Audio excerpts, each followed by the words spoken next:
Hello, and welcome to the Live and Learn Knitting Podcast.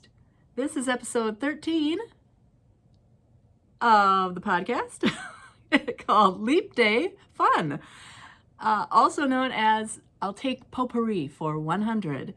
My name is Anne or Annie. I'm on the banks of the Mississippi River in western Wisconsin, and welcome to my dining room, the other end of my dining room with my hutch behind me and the window here, and so there'll be traffic going by. It was just way too sunny. See the sun? It was like this over there. There was no way to escape from sunshine at that end of the table today. So we are over here. You get to see a few of my teapots. This one was given to me as a retirement gift by my friend Dixie. Very pretty. And Dixie's a very pretty person too. And then I found this one at the thrift store, and I thought, well, that kind of matches the Dixie teapot. And it turns out it's the same manufacturer. It's called Gracie China. And my cat's name is Gracie, so that's appropriate. But then this is the everyday teapot, the big blue British style teapot. This is the one that I use most often. And I have a spare in the back there that's a smaller one that's white. Anyway, teapots extra. Okay, see, potpourri. All these little bonus things because it's Leap Day. And Leap Day is our bonus day. So why not have bonus things to talk about today? Let's get started. There was a tiny bit of living this week. On Tuesday, I went to Platville again and met up with my friend Sally. She came up from Iowa, and I went down and we shopped and ate and walked around town and chatted, caught up with what's going on in our lives, and that was a lot of fun. It was a great day. It was 70 degrees that day on, the end of February. What's going on here in Wisconsin? So we split up around 4 o'clock, and I headed home. And as we were heading out of town in both our directions, we were seeing storm clouds. It had clouded up, and you could just feel the temperature dropping, feel the pressure change, and everything.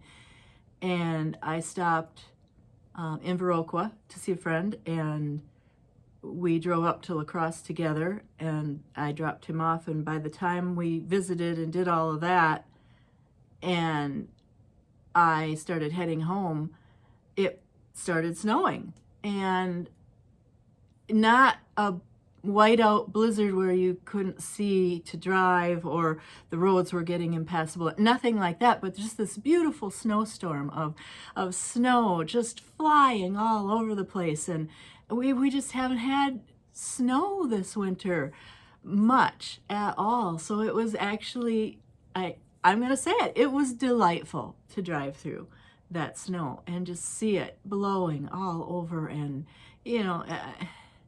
it was 70 that morning. The next day, yesterday was, I think 20s for high. So, almost single digits overnight, that's February. Yeah.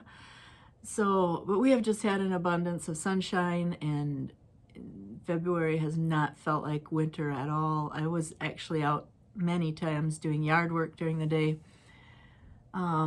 So we've got Leap Day sunshine. We've got a few things to talk about, and I'm just in a good mood. I am not sure why, but I'll take it. Roll with it. Yeah, it's good. Take good moods any day. So if you like the podcast, please be sure to subscribe and hit the like button. And, if you want to be reminded of when the episodes air, click the bell, all those good things. I'm going to tell you, first of all, about what I'm wearing. And again, confess my terrible disorganizational skills, because this sweater is, I don't know if it has a name, but it was from an issue of Vogue Knitting, 1988, and that's probably about when I made it. I don't know if I have any notes on it. I didn't look that far, but it's Anna Maiki Laurens, and she did a lot of designs for Vogue Knitting or her designs were published a lot in Vogue Knitting. I'm not sure if she's still designing, because when you pull her up on Ravelry, or, you know, if you click through from Vogue to see what her designs are, there's like not a designer bio there, and not a username for her or anything like that. It just says, here's her designs. And I think there's maybe a dozen of them or so. Really nice designs. A lot of color block stuff, which I like. So I'll stand up. This is a very short sweater. It's cropped. Here's my waist, basically. So it's just, if I pull it down, it's right to my waist. But it kind of, you know, comes up above my waist. So it's cropped, which for me is not the best look, really. It's good with, like, this is an apron I have on over some leggings, so it's okay with that. But the look at those colors. Isn't that pretty? This tealy blue and the purple, and then this is sort of a sagey green gray color. But here's the fun part of this sweater, and I hope I'm gonna get it in the frame right. It's gonna be a little contorted. Anyway, so you have to do this, and can you see? Can you see that intarsia in the back? Isn't that fun? There's a party in the back of this sweater, that's for sure. And I love it. It was fun to knit. It's fun to wear. It's again, I followed the directions, and this was back in the learning stages. So the sleeves are again too long, and I've got them cuffed up even, so if I didn't, you know, they're too long. It's oversized. It's meant to be oversized, I believe. So I went upstairs because I thought, oh, all right, I want to show this sweater, and I'm showing it today because it is the end of February, and this is a warm winter sweater for me. And there wasn't going to be too much opportunity to wear it probably in the next few podcast episodes. So wearing it today to share with you, I went upstairs to try and find Vogue Knitting, and I have been in the process of sorting out and reorganizing all my knitting magazines. And I had boxes with Vogue Knitting, with interweave knits, with piecework, with handwoven, with knitters, you know, and going through and organizing them all in chronological order and everything. Could I find Vogue Knitting Fall Winter 1988? No. I had to look in Ravelry to see what the cover was, and I know I have that magazine. I almost think there's one or two where the covers might have come off, but I know I have that magazine. I might even have 2 copies of it. I'm not sure. But could I find it? No. I found the one right before it. Found the one right after it. That one. And that one, it has a white cover. They don't have, in that era, 80s, most of their covers were very, very colorful, like a purple cover or, you know, blue or something, you know, and it was full. This one had a white background, and it talked about Elizabeth Zimmerman. It was a milestone.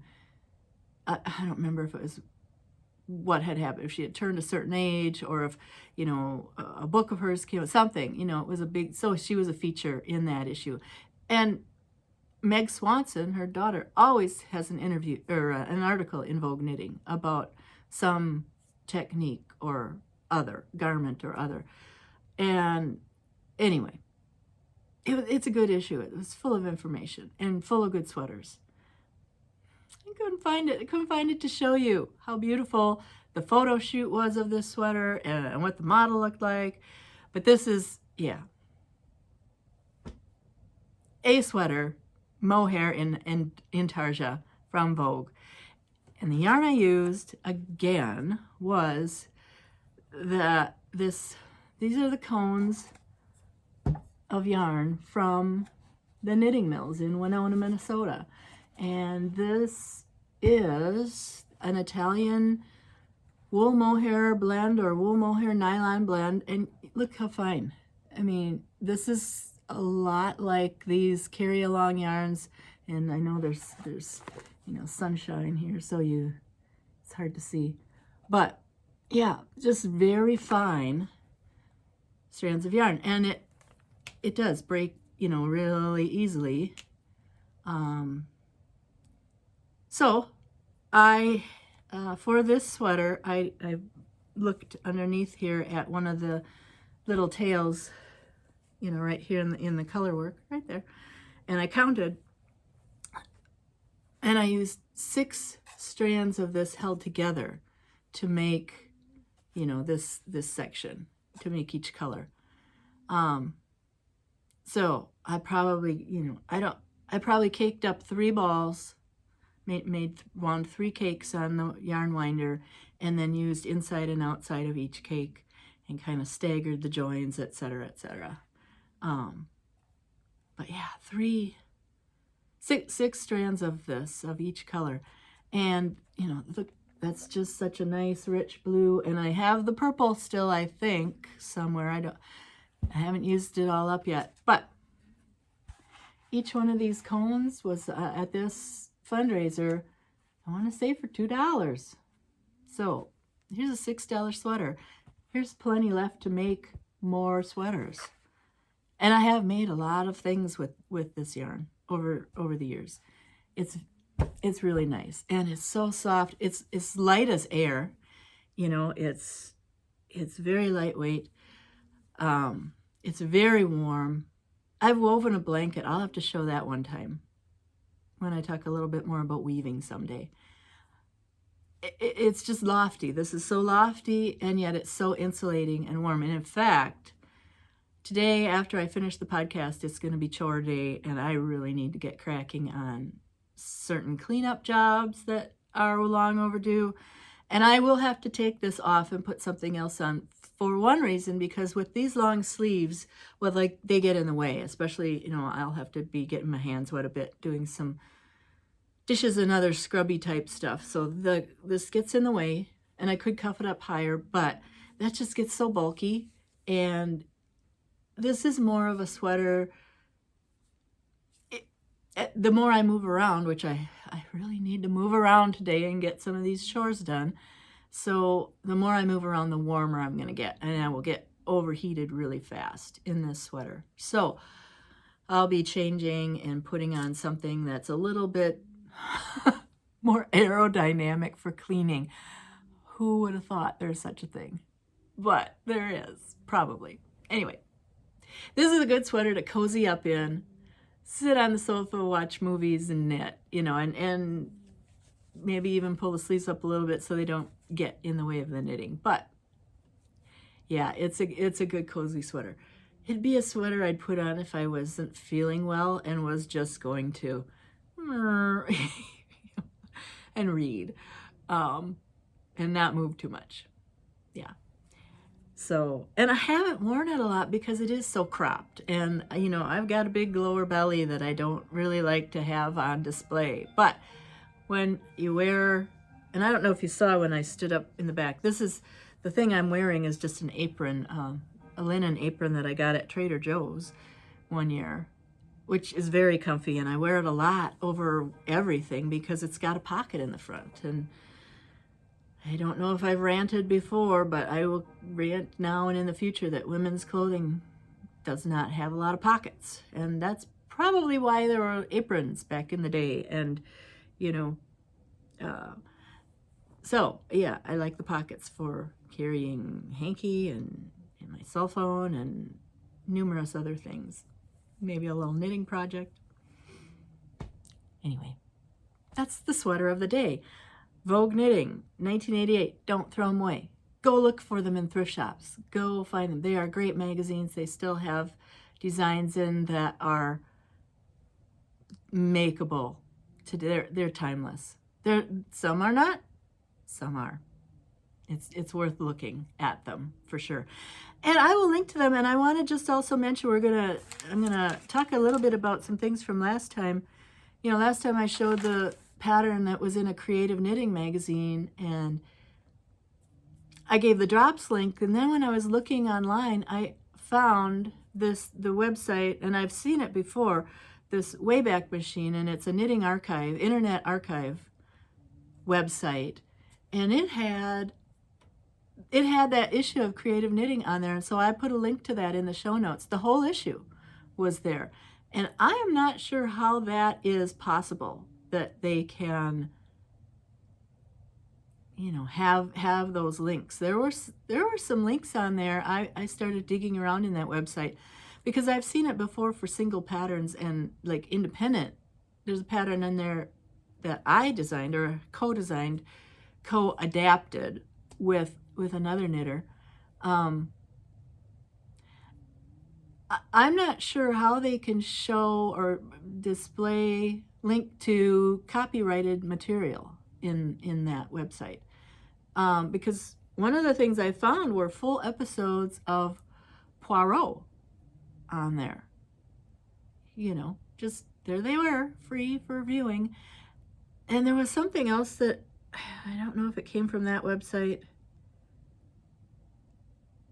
It might have. It was some other television program that you could see. It was just somebody had like put the camera up and run a videotape and, you know, and taped their TV.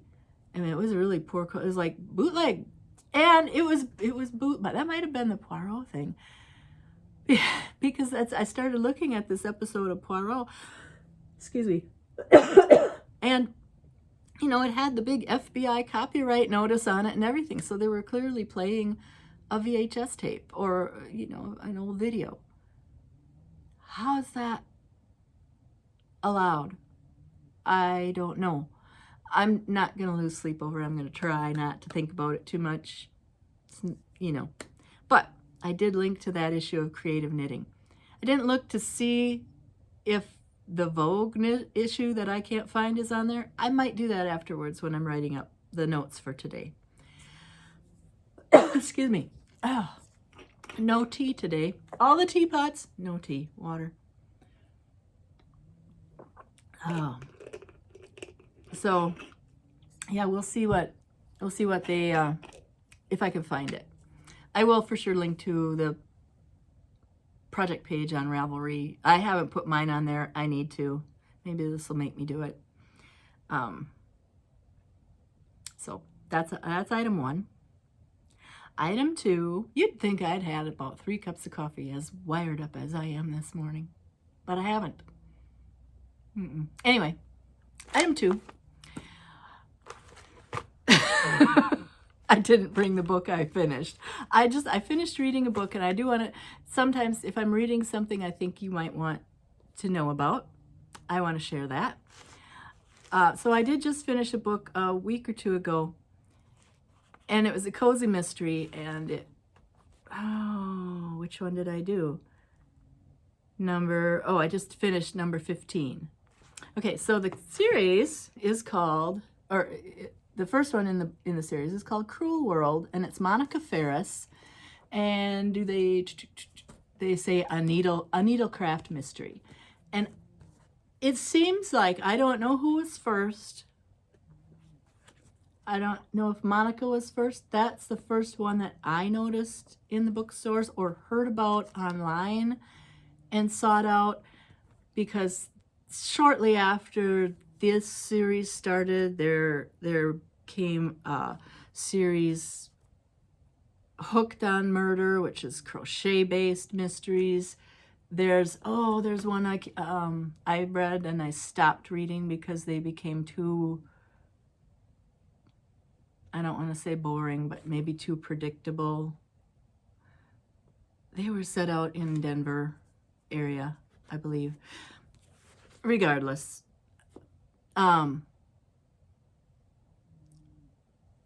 Monica Ferris, Cruel World. I kind of like these because they are set in Excelsior, Minnesota, which is on Lake Minnetonka.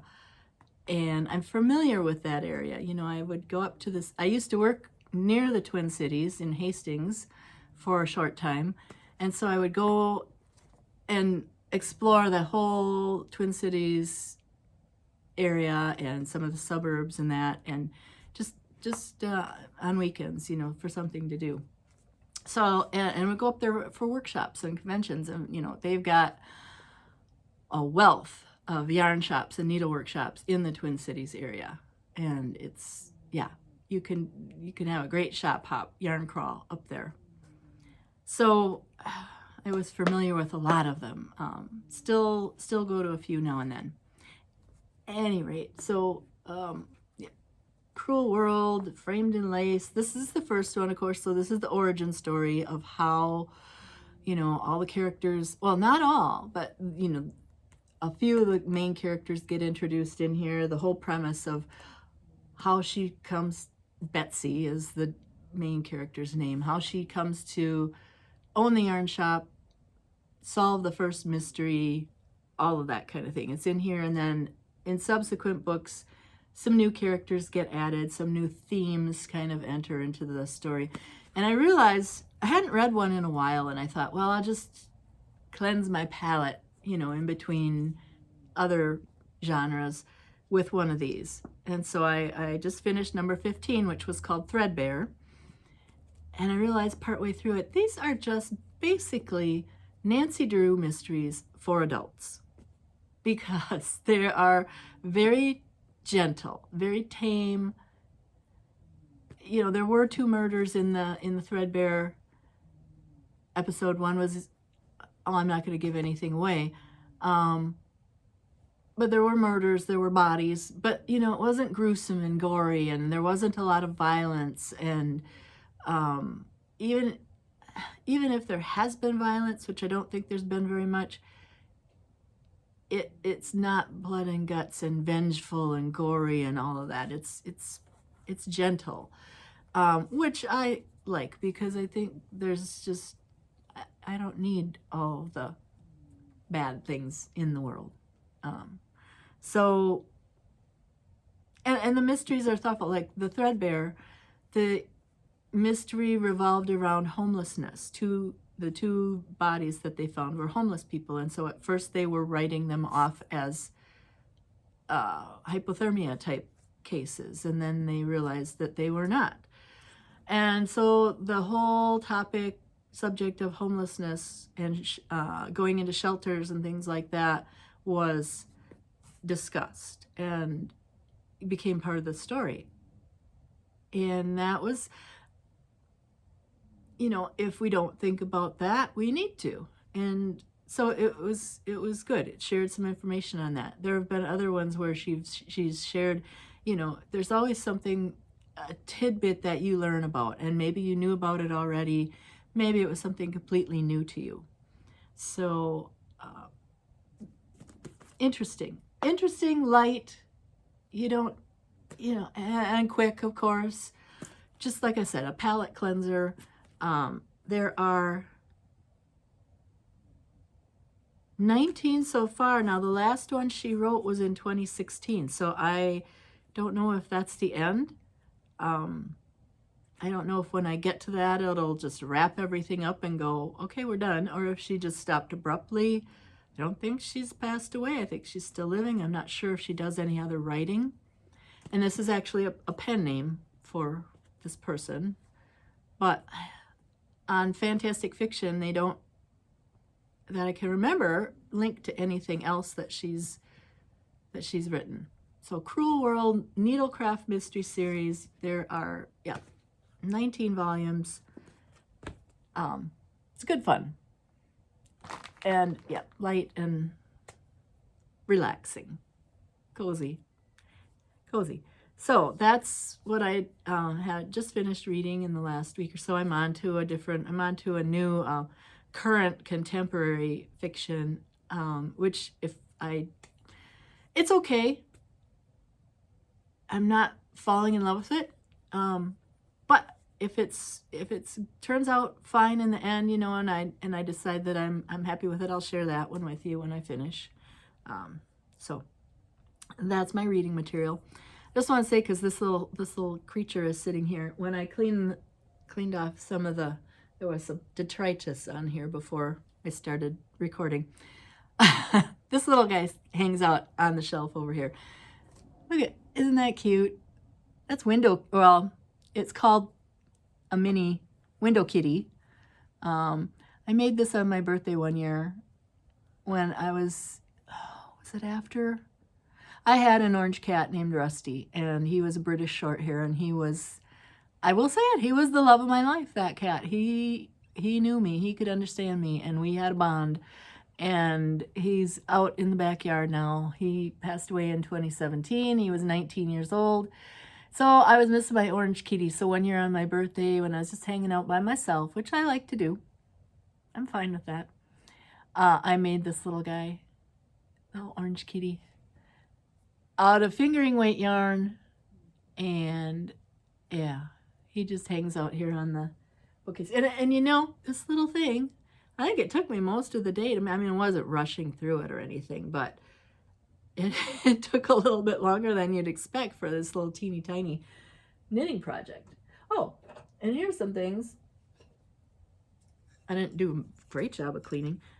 Oh, these are both the same, but these are, my cousin was doing scroll saw work for a while, and he would cut these guys out, and they would usually like sit on a shelf up here. I've got too many things in the way here, but we'll put those on the shelf. Some little cats. See, I have a lot of chores to do, a lot of cleaning up to do. Okay, finished object. It's because I'm sure you want to know that I do finish some things from time to time. Not everything that I've talked about, but I did finish this little red bandana. And I just want to briefly talk about it because it looks really good, like this. And it's actually showing up a little bit brighter, lighter than it is. But it came out a little bit snug, and it's my fault that it came out a little bit snug, because what I was doing, here's the drift one, Shibui drift.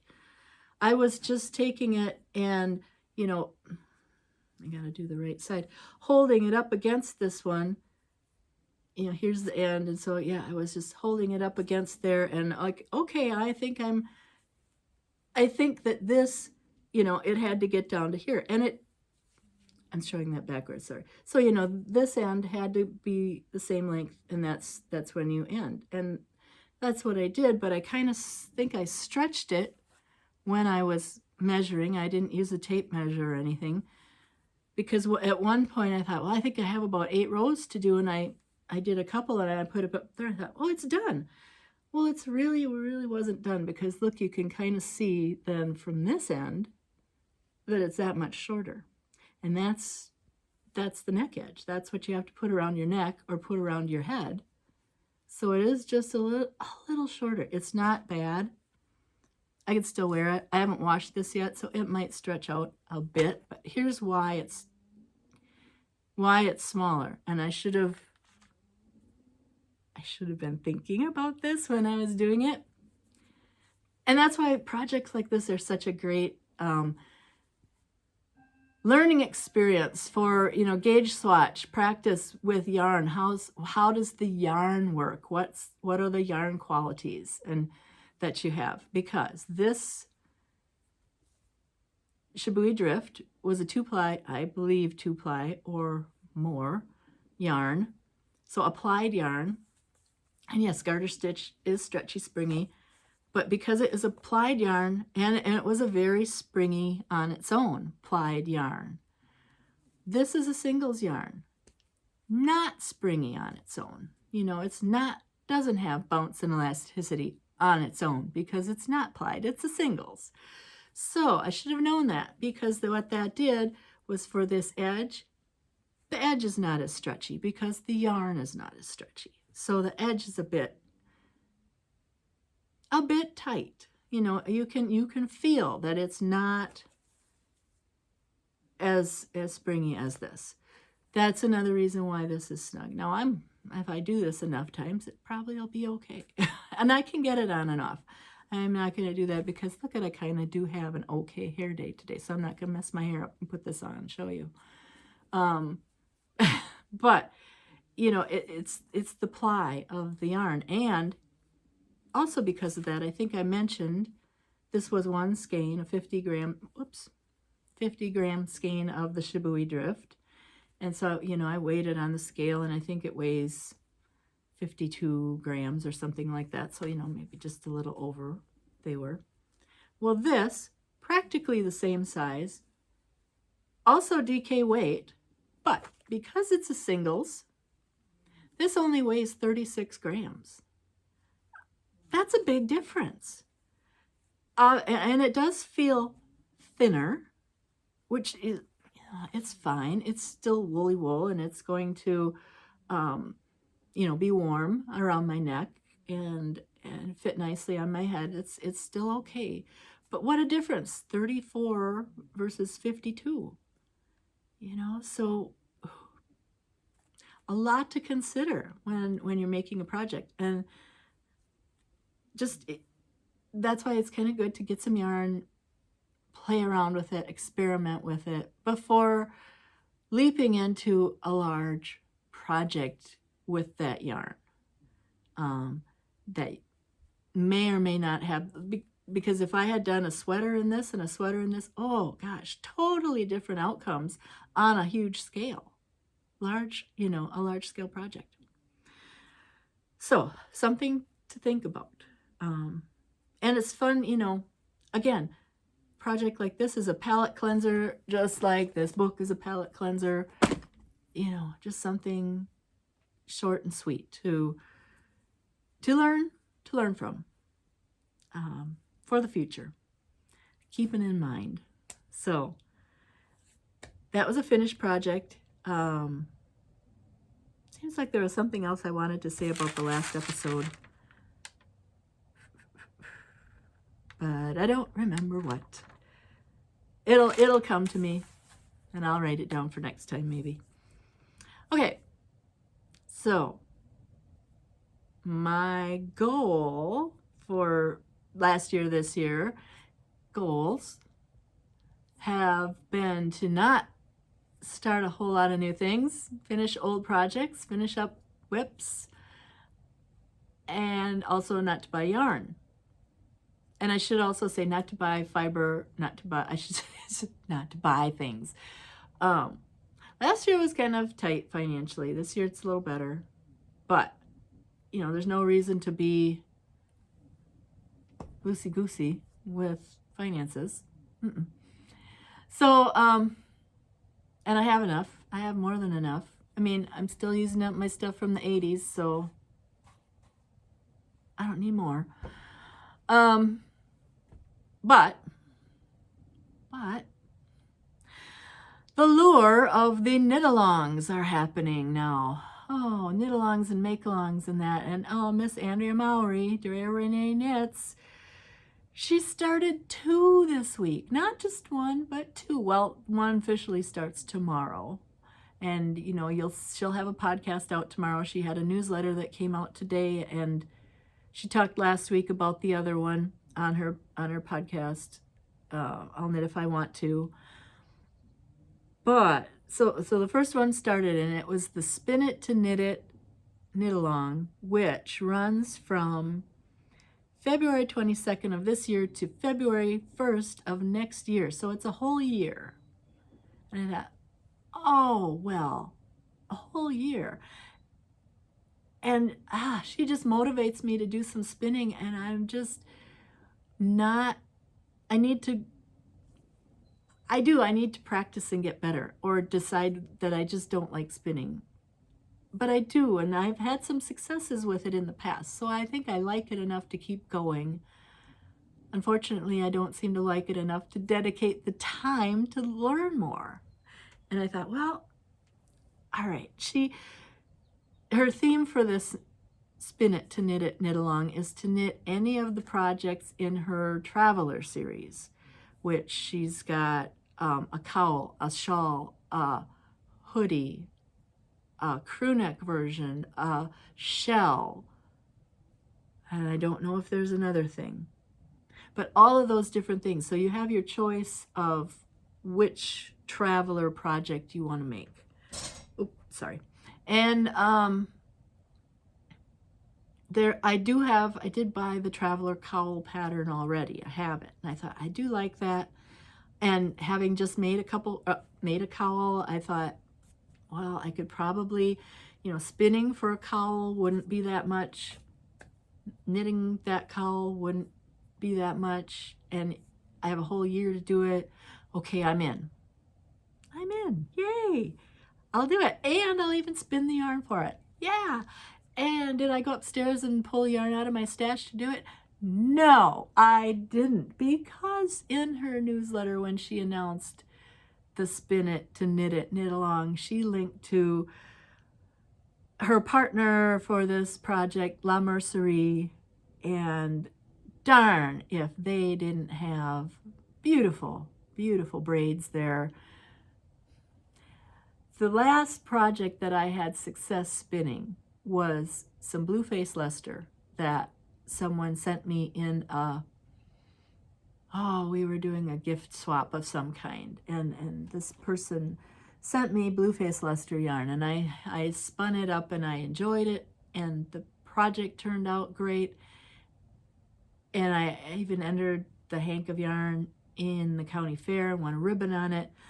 Excuse me. So, you know, it was a good project, and I had enough for a hank of yarn that was about a 2-ounce hank, I think, maybe a little more, 2.5. And then I also had a singles yarn that I was, you know, I didn't ply the rest of it up into a smaller bit. I just decided, well, I'll use this as a singles. And I was actually knitting a little scarf out of that. And yeah, that's one of my projects that I need to finish. So I thought, it's possible. It's possible I could spin something nice and make something nice, and it would all, you know, the planets would align and it would all work out. So La Mercerie, they had, yes, beautiful braids, and I thought, I'm looking at them, and I even expected like within a couple hours that they would have been all sold out. So the numbers were, you know, well, here we have 4 of these, we have 7 of these, we have 1 of these left. I thought, well, if I want one, I better pick out a color, because I don't know if I can't walk upstairs to see if I have Blue Face Leicester in my stash, or a hand-dyed braid, or anything that I would want to make. I see these right in front of my face on the computer. I'm going to buy one. So I ordered this. Isn't that gorgeous? There's a little something on there. Yeah, this one is Blue Face Leicester Silk, and it's called Silent Disco. And I think those are my colors, or partly my colors, and that'll spin up, you know, it's just lovely looking fleece. I'm excited to try it. And so here's the thing, I'm thinking, all right, here's this, I just need this to make a cowl. It's 100 grams. This cowl was 56 grams. This cowl was, you know, 34. This is 100. This should be good plenty to make that traveler cowl. And I still think it is. But boy, that Andrea Mowry, she told me it wasn't. She said something, because in her the last podcast that I listened to of hers, or someone asked, how much fiber do you need to start with for spinning a project? And she suggested for that cowl, just for the cowl, and now granted, her cowl might turn out a lot bigger than I want mine to be. I think that's it's a shape just like this, you know, this bandana shape, this home plate, you know, kind of a shape. So I think I could make it any size I want. Hers looks big and voluminous. And she said that you need at least 3 braids to spin that. And I thought, no, come on, no. So I had to go and buy some insurance braids. And of course I didn't even bother to look to see if there was any more of this available, because it was several days later that I saw this advice from her. And I thought, well, this is going to be long gone, you know. So I didn't even look. I thought, I will look on Etsy and just see if there's anything that pops out that might complement this. So, and this was La Mercerie, and they're out on the West Coast. I'm not sure if they are in Canada and then they ship from the US, or if they are in Washington State they're like right at the border there. And the name is French. That's why I think they're across the border. But, and I'm sorry, I didn't do my due diligence to see, because, the little packing slip only just tells their website information and their email. It does not say their location, their physical, geographical location. But beautiful yarn. It feels so soft. It's lovely, lovely stuff. So I decided, to look on Etsy and see if I could find something. And I found this. Look at that. It's also Blueface Leicester. It doesn't have silk added. It's just Blueface Leicester comb top. And I only took one out of the bag. I did get 2 because Andrea said I'd need 300 grams. But this is a 4-ounce braid, actually. So that'd be 112 grams. And it's not an exact match. It's a coordinate. So, Andrea has talked about doing combo spins. So I could take both of these apart and combine them, spin 1-ply. I could do a 3-ply yarn, which I've never, I'm not gonna say I've never done. I've never done it to knit a project with. I've just done it to experience 3-ply. So there's a lot of possibilities here, and I have a whole year to figure this out. I'm not jumping into it just yet. But yeah, beautiful yarns. I'll work on it. It's gonna be slow going. I don't want to rush it and make bad mistakes and have something that I'm not happy with. So that's, the arm twisting that goes along with watching podcasts and being, all the influencers that are out there. So there's that for a knit along, a spin it to knit along. And as an aside, last weekend I was looking online and I had seen a listing for 2 rocking chairs, and all the woman said was they were old, the antiques, old rocking chairs. They didn't have arms, low. These are low. And I thought, well, they're sewing rockers or nursing rockers, they're women's rocking chairs basically. And I can't show you a photo of it because it's on my phone, which is recording. But one was sort of a mission style, and the other one was sort of a traditional style. And she wanted $10 for both of them. So I actually waited a whole overnight. I saw this listing at like 10 o'clock at night, and I thought, well, if they're still there in the morning, I will contact her. So I did, and she had them, and they were 20 miles away, 26 miles away. So I got in the car last Saturday and got those rockers, and I will keep one, and I'm thinking that it's going to be the right height for me to do my spinning with, because sometimes I'm sitting in a chair and I either get a sore back from maybe leaning forward too much, or I get a sore like hip or leg. There's just something that's pinching, like a hinge point that's not comfortable. And I tried different chairs, and different postures, and basically some work, and then, it doesn't work for doing like a marathon of spinning. It's something I should do for 10 minutes, get up and do something else. But I really like this chair, this little rocker. It's beautiful. I'll take a photo, and I need to update the blog, and hopefully I'd put a photo on there of this rocker, because I think that'll work well for spinning. I'm excited to try it. So that's one knit along. Then the other one that starts tomorrow with Andrea Mowry is this March to May knit along, where you can either knit a sweater or a shawl from March 1st to May 31st. You have that stretch of time, so 3 months. And I did it last year, and I really enjoyed it. I had a lot of fun. I made the Gib sweater, and I've shown that on the podcast, the episode where I talked about Andrea Mowry.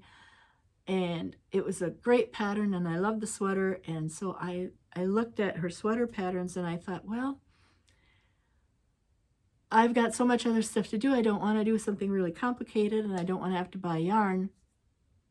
So I was only coming up with either making another Gib sweater or making my version of a Gib sweater, you know, or making, I have the DRK Everyday sweater pattern, which is basically a top-down stockinette stitch, and it's a round yoke pullover shaping.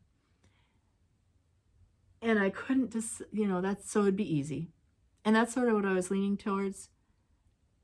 But I really like a raglan seam better than the round yoke. I couldn't find yarn. I found some yarn, and I thought, no, this wants to be something else. And then the yarn I'm making the little socks out of, you know, to do the socks in every size, I thought this would be perfect for a solid, you know, a plain stockinette sweater. But I don't have enough of it to do that.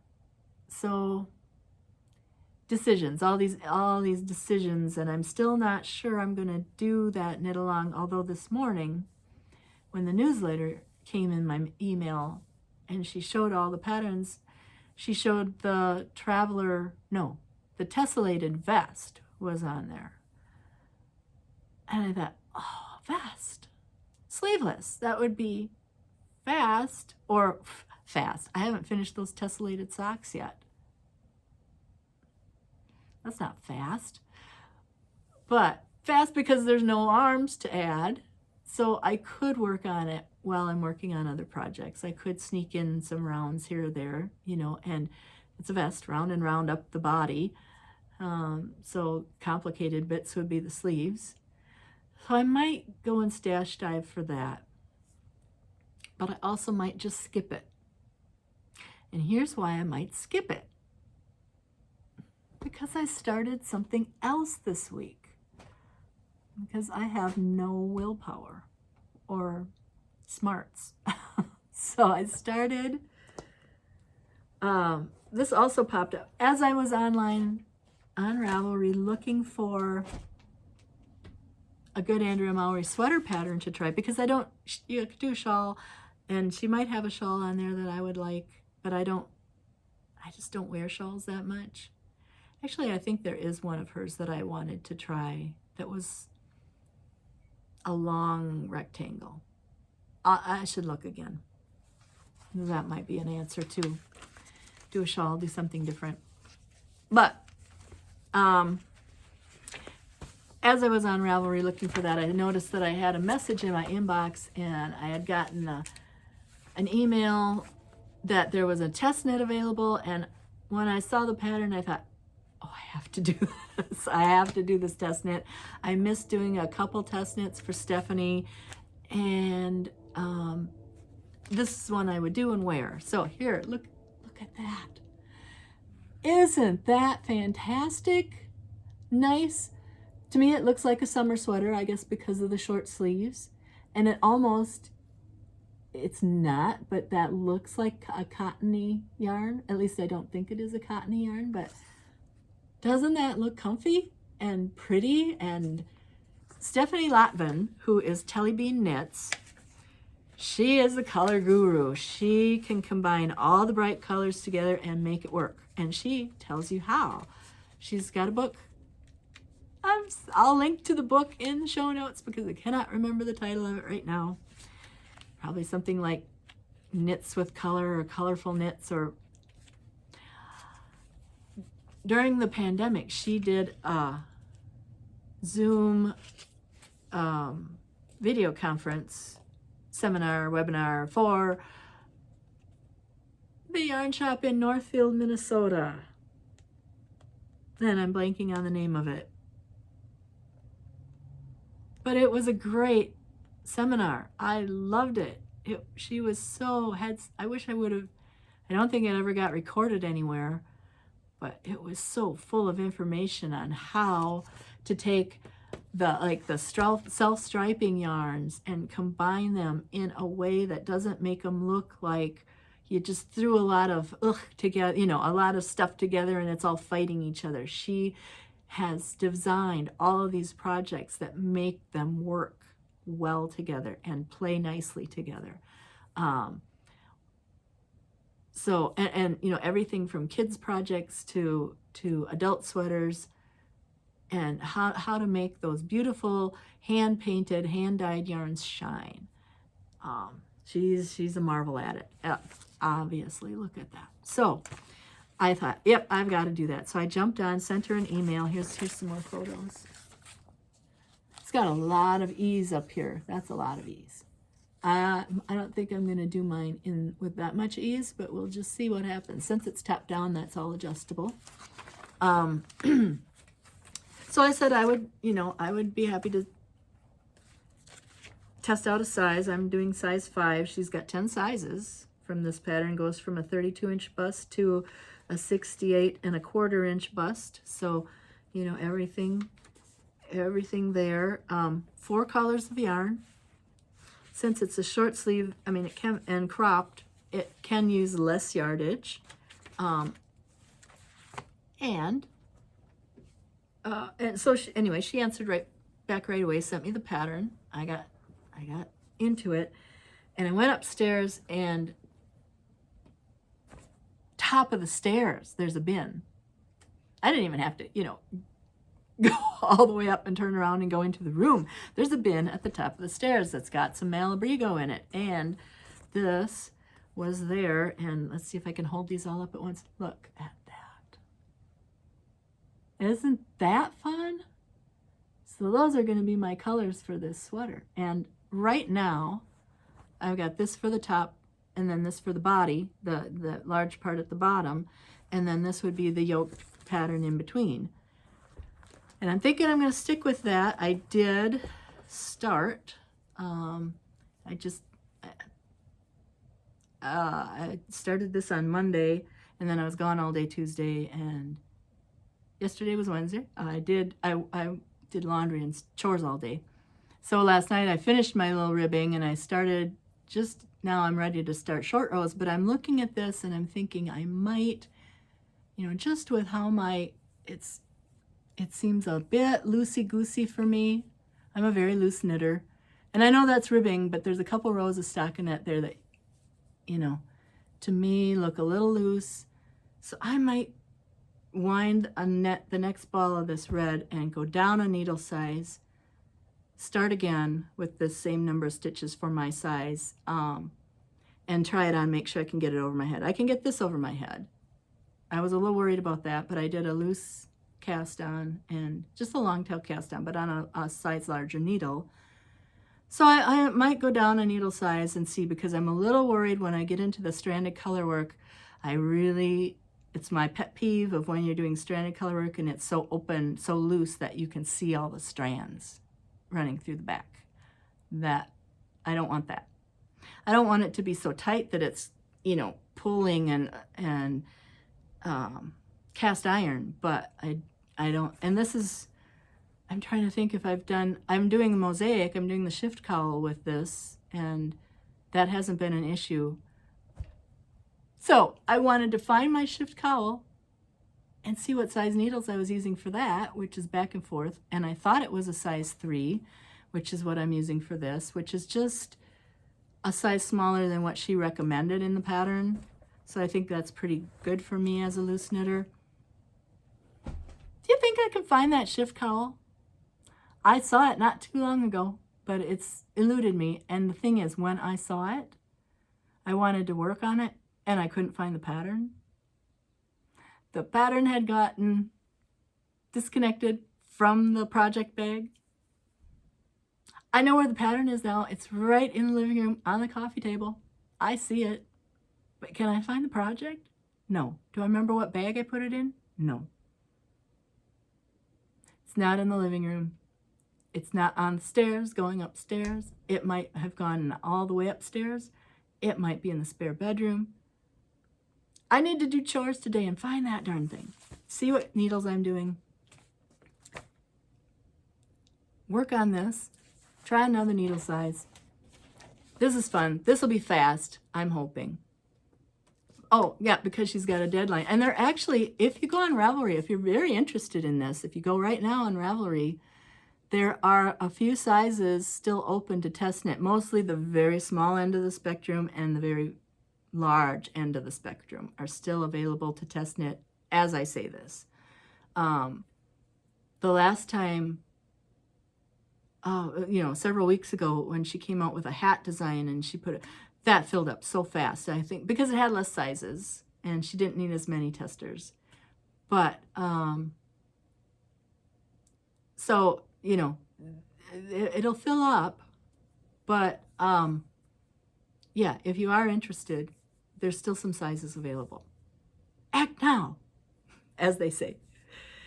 So, that brings me to the end of things I want to talk about, and it is almost an hour again, and I'm going fast because I'm happy and having fun today because it's leap day. I'm going to go out and leap. I have to walk downtown later. I'll try not to leap or skip because I could fall down the hill doing that kind of thing. Anyway, I do have a giveaway because I put some things together last night when I was looking for my shift cowl. I thought, yeah, you said you're going to do a giveaway. So this is a hodgepodge of things. When I was looking for the Vogue Knitting magazine, I'm looking through my stacks and stacks of magazines, and I found this one that is still in the packaging. I'll take it out to show you.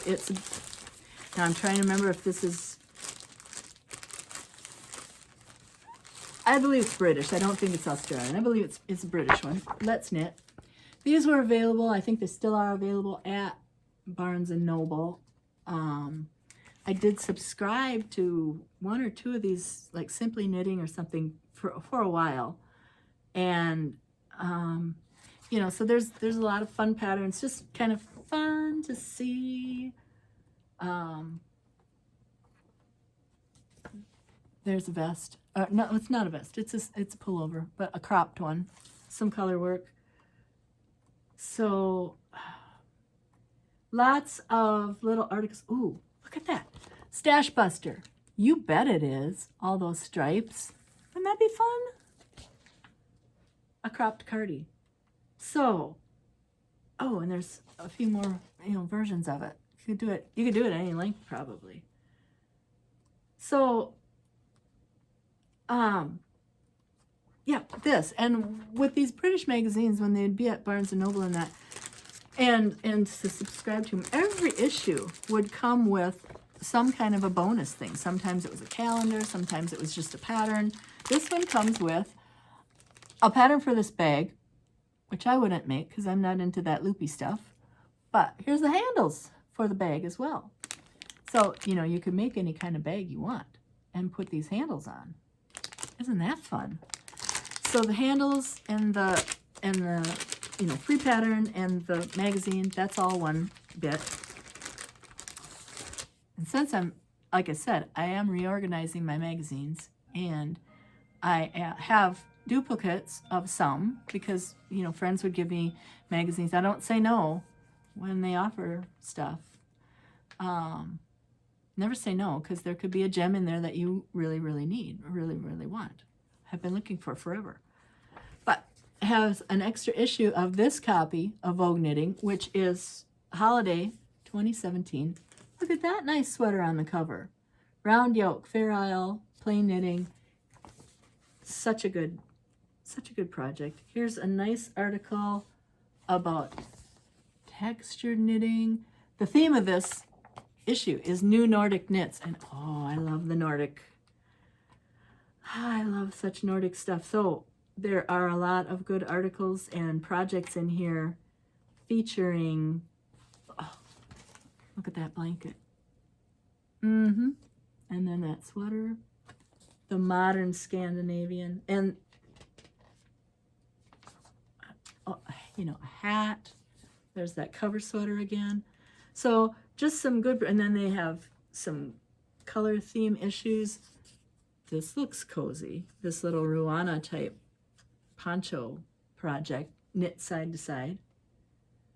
I have something similar to that that's in an acrylic store-bought, so a woven acrylic thing that I have been wearing a little bit more, especially this winter when it's not too cold.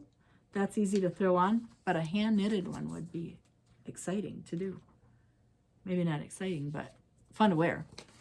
Look at that. That's gorgeous. See, I don't wear that shape of shawl. It wouldn't look good on me, but boy, it would be fun to make. I could make it as a gift if I knew somebody would wear it. Somebody who would wear it. Somebody would wear it. So, the 2 magazines, and then a hint of spring, a hint of summer. Here's some fun yarn. Look at this fun yarn. This is all Sueño.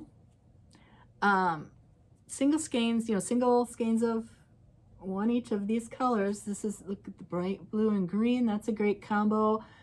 Red and, that's not the right yarn. Sorry, this is not in it. That's yarn for a hat that I'm making right now. It's just 3 strands. There you go. I'll give away the kitchen sink if I'm not careful. It's 3 strands, the blue and green and the cream. So this is chartreuse, this is turquoise, and yeah, then cream. So, you could do an Andrea Mowry shawl for the March to May knit along with these 3 colors probably. Or, I don't know if that would be enough to make a tessellated vest. Or, anything. There are so many 3-colored projects out there. Or just make a bunch of, solid color things. Sueño. And I think, I've mentioned Sueño before. I gave away the Sueño tweeds. This is 80% merino superwash and 20% viscose from bamboo. Viscose is another form of rayon. Bamboo makes a rayon fiber.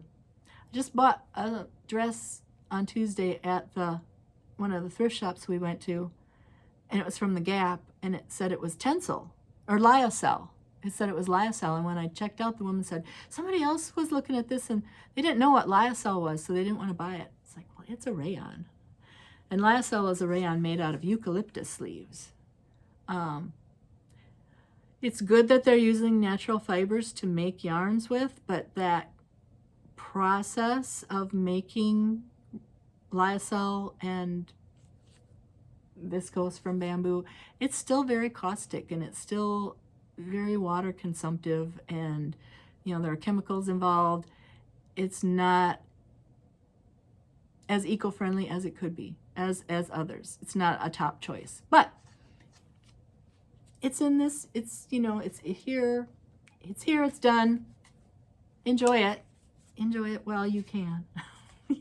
So that, and also a little Live Learn Knit post-it pad.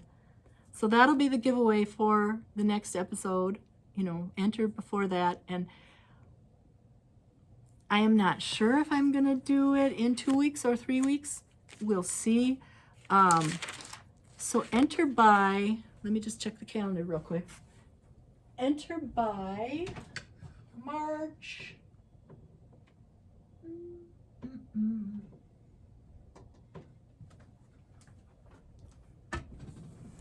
Let's say enter by March 13th, which is a Wednesday. Because if I do it in 2 weeks, spring, it's going to just start to get busy here. But I think that should still work. I should have checked my calendar before I said anything. But that should still work. March 13th to enter by, and you enter the drawings by sending an email to livelearnknit@gmail.com. There will be a link to that down below. Nice giveaway, and more to talk about next time. Enjoy your leap day. Enjoy the end of February and the beginning of March, and it's already, the days are getting longer. It seems like very fast now.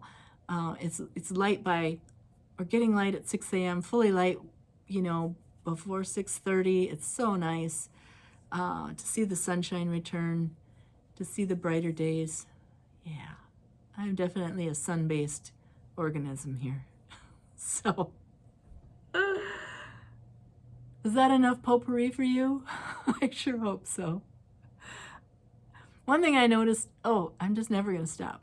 One thing I noticed in others' podcasts, especially like Andrea Mowry, she can talk very seriously and still have a smile on her face. And I'm sitting there, we're going to talk about drops yarn and drops patterns. Wah, wah. So I did want to make an effort to try and be more smiley. And I think I did that today. Hopefully it'll carry through in the future, because this is all good stuff to talk about. So there. All right, have fun. Enjoy Leap Day. Leap into spring. Leap into your projects. Leap into life. Yay. Take care. Thank you. Bye-bye.